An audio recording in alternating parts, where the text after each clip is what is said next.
నిర్వహిస్తూ ఉన్నాం. ప్రజల సమస్యలు ఎక్కువగా రెవెన్యూకి సంబంధించినవి ఉన్నాయి. అందులో కూడా భాగ పరిష్కారాలు కానివి, రస్తా తగాదాలకు సంబంధించినవి, పట్టాదారు పాస్ పుస్తకాలు కావాలనే వాళ్ళు, మా భూమి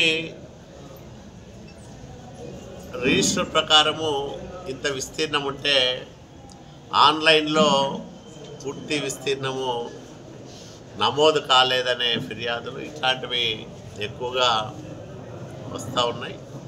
వీటికి తోడు ఇళ్ల స్థలాలు కావాలనుకునే వాళ్ళు, ప్రభుత్వ ఇల్లు కావాలనుకునే పేదలందరూ కూడా వారి వారి సమస్యలపైన అర్జీలు సమర్పించారు. ఈరోజు మండల కేంద్రమైన గుమ్మగట్టలో ప్రజా దర్బార్ నిర్వహించాం.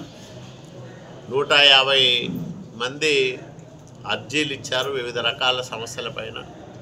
ఇవన్నీ ఆన్లైన్లో ఎంటర్ చేసి ప్రజా ఫిర్యాదుల పరిష్కార వేదిక ఏదైతే ఉందో అందులో ఎప్పటికప్పుడు ఆయా సంబంధిత శాఖల అధికారులకు అవన్నీ కూడా చేరే విధంగా, చేరడమే కాకుండా అవన్నీ సాధ్యమైనంత వరకు ఆర్థికేతర అంశాలు ఏవైతే ఉన్నాయో వాటికి సంబంధించి పరిష్కార మార్గాలు చూపడానికి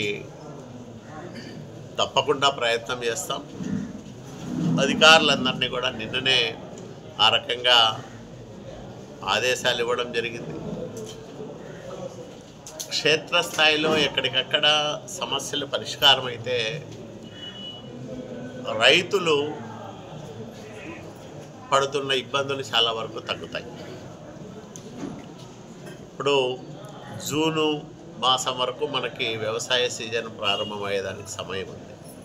ఈ సమయంలో భూములకు సంబంధించిన సమస్యలన్నీ పరిష్కారం చేయగలిగితే వచ్చే ఖరీఫ్ సీజన్ నాటికి ఎవరికి ఎలాంటి ఇబ్బందులు లేకుండా ప్రశాంతంగా పొలం పనులు చేసుకోవడానికి అవకాశం ఏర్పడుతుంది. నిన్ననే ఆర్డీఓ గారి సమక్షంలో రెవెన్యూ అధికారులందరితో కూడా సమావేశం నిర్వహించి ఈ రకమైన ఆదేశాలు ఇచ్చాం. తప్పకుండా వీటిని పరిష్కరించాలని అధికారులందరినీ కూడా పదే పదే కోరుతూ ఉన్నాం. ఏవి పరిష్కారం అయ్యాయి, పరిష్కారం కాకపోతే ఎందుకు కాలేదు, వీటన్నిటిని కూడా నెలకోసారి సమీక్ష చేయడం జరుగుతుంది.